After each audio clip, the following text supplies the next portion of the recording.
ஏற்பாட்டின் காலத்துல வாழ்ந்த துர்கால் அப்படின்ற ஒரு பெண்ணை பத்தி நம்ம இன்னைக்கு பார்க்கிறோம். துர்கால் அவர்களுடைய மேன்மை என்ன, அவர்களுடைய பெயர் எவ்வளவாய் கர்த்தருடைய மகிமைக்காக எழுதப்பட்டிருக்கு அப்படின்னு பார்க்கிறப்ப மிகவும் ஆச்சரியமா இருக்கு. ஏன்னா அப்போஸ்தலர்கள் காலத்தில் வாழ்ந்தவர்கள் தான் இந்த துர்கால்ன்ற பெண். துர்கால் அப்படின்ற பெண்ணுக்கு தபித்தால் அப்படின்ற ஒரு பெயரும் இருக்கிறது. துர்கால் அப்படின்னா அது கிரேக்க பெயராகவும், தபித்தால் அப்படின்றது எபிரேய பெயராகவும் இருக்குது அப்படின்றத வேதத்தில் எழுதப்பட்டிருக்கு. அப்போஸ்தலர் நடவடிக்கைகள் 9ஆம் வசனம் 9ஆம் அதிகாரம் 36ஆம் வசனம் இப்படியாக சொல்கிறது: யோப்பா பட்டணத்தில் கிரேக்க பாஷையில் துர்கால் என்ற அர்த்தம் கொள்ளும் தபித்தால் என்னும் பேருடைய ஒரு சீஷி இருந்தால், அவள் நற்கிரியைகளையும் தர்மங்களையும் மிகுதியாய் செய்து கொண்டு வந்தாள். இதுதான் அவங்கள பற்றின ஒரு பெரிய இன்ட்ரடக்ஷன். யாரையாவது பற்றி சொல்லுங்களேன், இவங்க எப்படிப்பட்டவங்கன்னு சொல்லுங்கன்னு சொல்லி ஒருவேளை நம்ம பேரை குறித்து யாராவது கேட்டால் அவங்க நிறைய தர்மங்கள் செய்கிறவங்க, நிறைய நற்செயல்கள் செய்கிறவங்கன்னு சொன்னால் எப்படி இருக்கும்? நம்மளை குறித்து ஒருத்தவங்க இவங்களை பற்றி சொல்லுங்களேன், இவங்க எப்படிப்பட்டவங்க அப்படின்னா, இவங்களா அப்பா இவங்கள்ட்ட பேசவே முடியாதுங்க, இவங்க ரொம்ப சண்டை போடுவாங்க, யாரையும் மதிக்க மாட்டாங்க அப்படின்னு சொன்னால் அது நல்ல வார்த்தையாக இருக்குமா? இல்லை. துர்காலை பற்றி வசனம் சொல்கிறது, வேதத்தில் இருக்கிற வார்த்தை சொல்கிறது. பரிசுத்த ஆவியானவர் தம்முடைய பரிசுத்த வார்த்தைகளால் ஆண்டவர் சொல்கிறாரு, அவர் துர்கால்ன்ற பெயருக்கு என்னவா தபித்தால்ன்ற அர்த்தம் இருக்கு.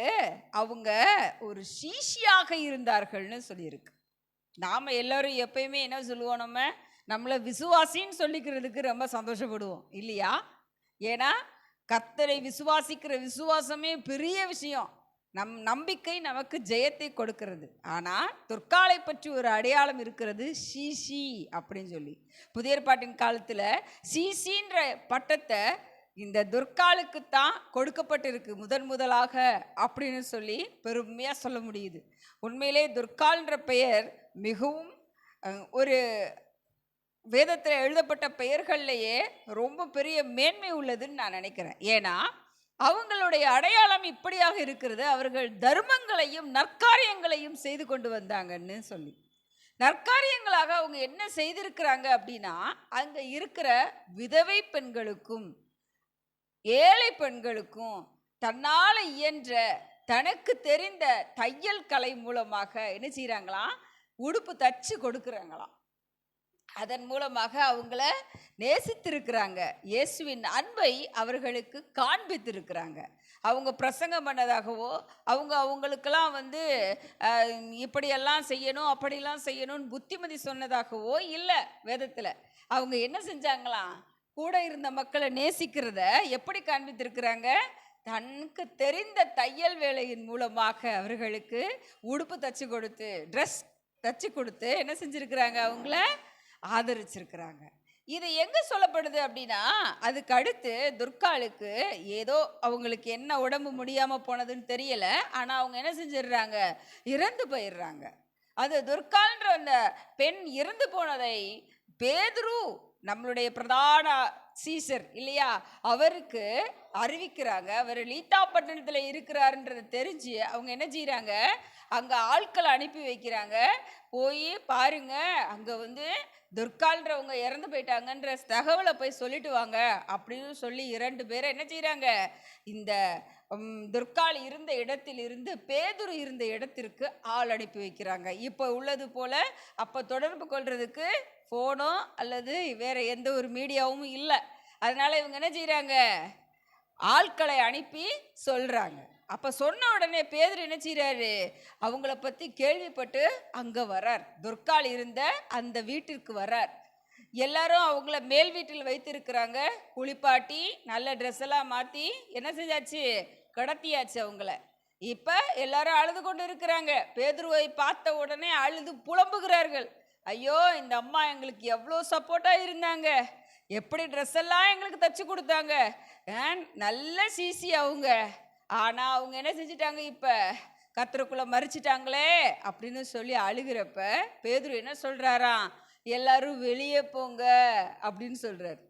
அந்த வீட்டுக்குள்ள இருக்கிற எல்லாரையும் வெளியே போங்கன்னு சொல்லிட்டு கர்த்தரிடத்தில் ஜெபித்தாராம். கர்த்தரிடத்தில் ஜெபிக்கிறார்.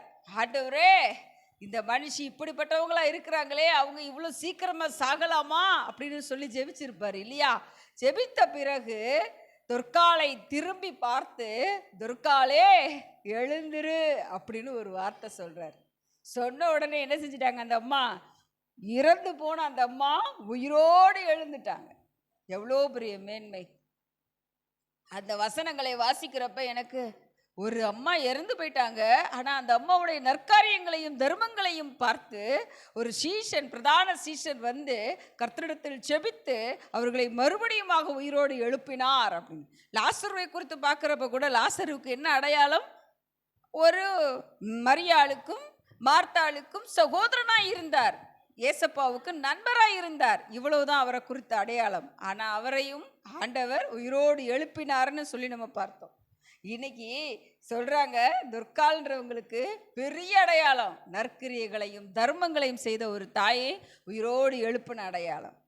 நிச்சயமாக நம்மளுடைய காரியங்களிலும் இப்படிப்பட்ட நற்கிரியைகளும் இப்படிப்பட்ட தர்மங்களும் நமக்குள் நிறைந்ததா இருக்க வேண்டும். பெண்ணாய் பிறந்த நம்மளை பற்றி ஒரு அடையாளம் வேண்டும். கண்டிப்பாக இவங்க ரொம்ப நல்லவங்கன்ற வார்த்தை நம்மளுடைய ஜனங்கள் சொல்லும்படியாக இருக்கணும். அதுதான் நமக்கு ஆண்டவர் கொடுக்கிற மேன்மையா இருக்கும். நிச்சயமாகவே லூக்கா எழுதின சுவிசேஷம் 14ஆம் அதிகாரம் 27ஆம் வசனம் இப்படியாக சொல்கிறது, தன் சிலுவையை சுமந்து கொண்டு எனக்கு பின் செல்லாதவன் எனக்கு சீஷனாய் இருக்க மாட்டான் அப்படின்னு சொல்லி. ஒருத்தன், நான் கர்த்தருடைய சீஷன், நான் கர்த்தருக்கு என்ன செய்கிறேன், ஊழியம் பார்க்குறேன், நான் கர்த்தருடைய விசுவாசி, அந்த விசுவாசின்ற அந்த லெவலுக்கு அடுத்த லெவலுக்கு போகிறது தான் என்னது, சீஷன்ற லெவல் இல்லையா? அப்படிப்பட்ட ஒரு மேன்மையான இடத்தில் நான் இருக்கிறேன்னு அவன் சொல்லணும்னா அவன் எப்படிப்பட்டவனா இருக்கணுமா? தன் சிலுவையை சுமந்து கொண்டு செல்கிறவனா இருக்க வேண்டுமா? நீதிமொழிகள் 3ஆம் அதிகாரம் 27ஆம் வசனம் இப்படியாக சொல்கிறது, நன்மை செய்யும்படி உனக்கு திராணி இருக்கும்போது அதை செய்யத்தக்கவர்களுக்கு செய்யாமல் இராதே அப்படி. யாருக்கு செய்யணுமோ அவங்களுக்கு நீ தெரிந்தெடுத்து அவங்களுக்கு நீ நன்மை செய்யும் பொழுது, நீ அந்த திராணி உனக்குள்ள இருக்கும் பொழுது, எனக்கிட்ட ஒரு 100 ரூபாய் இருக்கு, என்னால் ஒரு 10 ரூபாய் தானம் கொடுக்க முடியும்னு நினைக்கிறப்ப அந்த 10 ரூபாய் யாருக்கு கொடுத்தா சரியா இருக்கும்னு நினைச்சு அவனுக்கு நீ கொடுக்கறத என்னைக்குமே என்ன செஞ்சிடாத, விட்டு விடாதேன்னு ஆண்டவர் சொல்றார். அப்படிப்பட்ட தெய்வம் தான் நமக்கு, அப்படிப்பட்ட கட்டளைகள் தான் நமக்கு. நிச்சயமாகவே நாம் என்ன செய்யணும், இந்த துர்காலை போல நல்லவங்கன்ற பேர் எடுக்கிறதுக்கு நம் வாழ்க்கையில் ஏதாவது ஒரு நற்காரியங்களையும் ஏதேனும் தர்மங்களையும் நிச்சயமாக செய்து வைக்கணும். நம்மளை குறித்து நாம் இறந்த பிறகும் கூட, ஐயோ இவங்க இறந்துட்டாங்களே, இருந்திருந்தா இன்னும் நல்லா இருக்குமேன்னு சொல்லக்கூடிய வார்த்தையை பெற்றவர்களாக நாம் இருந்தோம்னா அதை விட பாக்கியம் வேற எதுவுமே கிடையாது. நல்ல வேலைக்கு செத்துட்டாயா, இவ மட்டும் உயிரோட இருந்திருந்தா என்ன எத்தனை பேரை கொன்றுப்பா தெரியுமா?